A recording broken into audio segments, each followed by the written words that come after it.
বিরুদ্ধে কোনো কথা বলতে চাই না।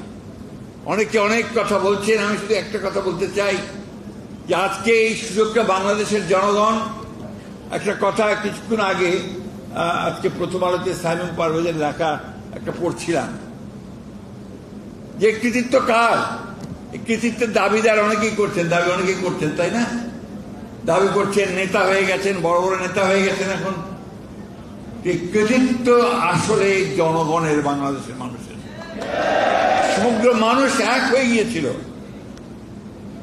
যে গ্রামের কৃষক, কারখানার শ্রমিক, অত্যন্ত আধুনিক মেয়ে, স্টুডেন্ট লিডার অথবা ছাত্রী, ইউনিভার্সিটি ছাত্রী, আবার হিজাব পড়া, বোরখা পড়া ছাত্রী, সব মিলে শিক্ষক শিক্ষয়িত্রী সব মিলে আমরা এক হয়ে গিয়েছিলাম, তাই না? একটাই মাত্র আমাদের লক্ষ্য ছিল যে আমরা একটা গণতান্ত্রিক বাংলাদেশ চাই। কথাটা খুব স্পষ্ট, এখানে কোনো রাগঢাক নেই। আমরা একটা লিবারেল ডেমোক্রেসি চাই, আমরা একটা উদারপন্থী গণতন্ত্র চাই। কারণ এর জন্যই আমরা 1971 সালে স্বাধীনতার যুদ্ধ করেছিলাম। সেদিনও প্রায় 30 লক্ষ মানুষ শহীদ হয়েছিল, আমাদের মা বোনদের সম্ভ্রম নষ্ট হয়েছিল। সেই কথাগুলো আজকাল কেউ উচ্চারণ করে না, কিন্তু সেটাই ছিল আমাদের ভিত্তি। সেই ভিত্তিটার উপর করেই আমরা কিন্তু সামনের দিকে এগিয়ে আজ পর্যন্ত এইখানে এসেছি।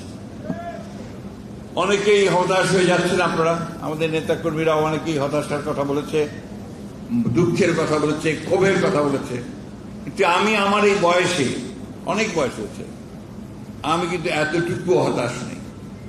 বাংলাদেশে এই ভূখণ্ডের মানুষের এটাই হচ্ছে ইতিহাস। লড়াই করে করেই বাংলাদেশের মানুষ বেঁচে থাকে, এবং ঝড় ঝঞ্ঝা, সাইক্লোন, সমস্ত প্রাকৃতিক দুর্যোগকে উপেক্ষা করে বাংলাদেশের মানুষ বাঁচার স্বপ্ন দেখে। এবং একটা জিনিস খেয়াল করে দেখবেন যে রিক্সা চালায়, রিক্সা চালক, রিক্সা শ্রমিক ভাই, সে পর্যন্ত যখন রিক্সা চালানোর পরে একটা গাছের ছায় আছে, রিক্সা থেকে একটু আরাম করে, তখন তাকে কি আপনি জিজ্ঞেস করেন, ভাই কেমন আছেন? দেখবেন খুব হেসে উত্তর দেবেন, ভালো আছে। তো প্রত্যেকটি মানুষের মুখে একটা হাসি আছে, এত কষ্ট, এত ত্যাগ, এত চিৎকার পড়ে।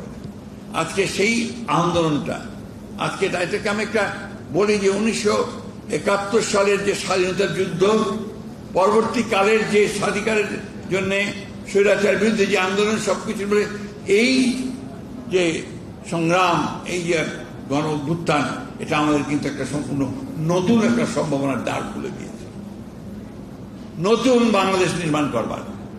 আমাদের নেতা যারা তারেক রহমান সাহেব সম্পূর্ণ নতুন করে স্বপ্ন দেখাচ্ছেন। আজকে নয়, 2016 সালে দেশনেত্রী বেগম খালেদা জিয়া ভিশন 2030 দিয়েছিলেন রেইনবো নেশন তৈরি করার জন্য। সেখানে তিনি আজকের এই সংস্কারের কথাগুলো, যারা এখন এই কথাগুলো বলছে, আমাদের পণ্ডিতেরা, কেউ আমেরিকা থেকে, কেউ যুক্তরাষ্ট্র থেকে, বিভিন্ন জায়গা থেকে, ইউনিভার্সিটি থেকে পাশ করে এসছেন, এই কথাগুলো তখন দেশনেত্রী বেগম খালেদা জিয়া ভিশন 2030 বলেছিলেন। এবং আমরা যখন এই ফ্যাসিস্ট হাসিনা সরকারের বিরুদ্ধে ঐক্যবদ্ধ লড়াই শুরু করলাম, অন্যান্য দলগুলোর সঙ্গে কথা বললাম, করে বাম ডান সমস্ত দলগুলোকে যখন একখানে নিয়ে আসলাম, আমরা কিন্তু আলোচনার মাধ্যমে আবারও ওই রাষ্ট্র সংস্কারের আমরা কর্মসূচি গ্রহণ করেছিলাম। কারণ আমরা উপলব্ধি করেছিলাম যে বর্তমান যে রাষ্ট্র কাঠামো আছে, এই রাষ্ট্র কাঠামোর মধ্য দিয়ে বাংলাদেশের মানুষের আশা আকাঙ্ক্ষা পূরণ হবার নয়। সেই জন্যই আমরা সেই 31 দফা সেদিন কর্মসূচি দিয়েছিলাম। বন্ধুগণ, খেয়াল করে দেখবেন যে 5ই আগস্টের পরে, বোধহয় সম্ভবত 7ই আগস্ট, আমরা একটা জনসভা করেছিলাম পার্টি অফিসের সামনে, তাই না? সেই 7ই আগস্টে আমাদের সব শেষে ভাষণ দিয়েছিলেন আমাদের দেশনেত্রী বেগম খালেদা জিয়া। হাসপাতাল থেকে 4-5টা লাইন বলেছিলেন।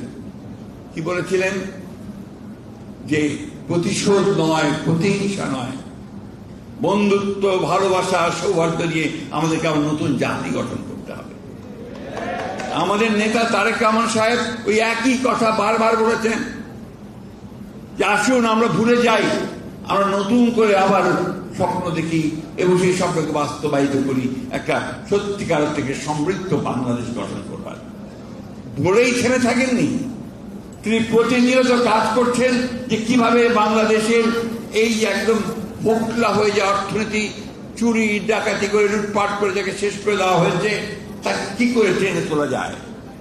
তিনি প্রতিদিন কথা বলছেন অর্থনীতিবিদদের সঙ্গে, দেশের বাইরের যারা প্রখ্যাত অর্থনীতিবিদ আছেন তাদের সঙ্গে তিনি কথা বলছেন।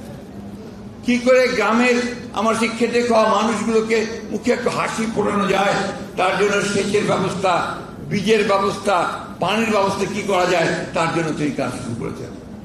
ফার্মার্স কার্ড তৈরি করেছেন, যাতে করে ইতিমধ্যে তৈরি করে ফেলেছেন, যাতে করে ভবিষ্যতে জনগণ যদি আমাদেরকে ভোট দিয়ে ক্ষমতা নিয়ে আসে আমরা জনগণের কাজ করতে পারি।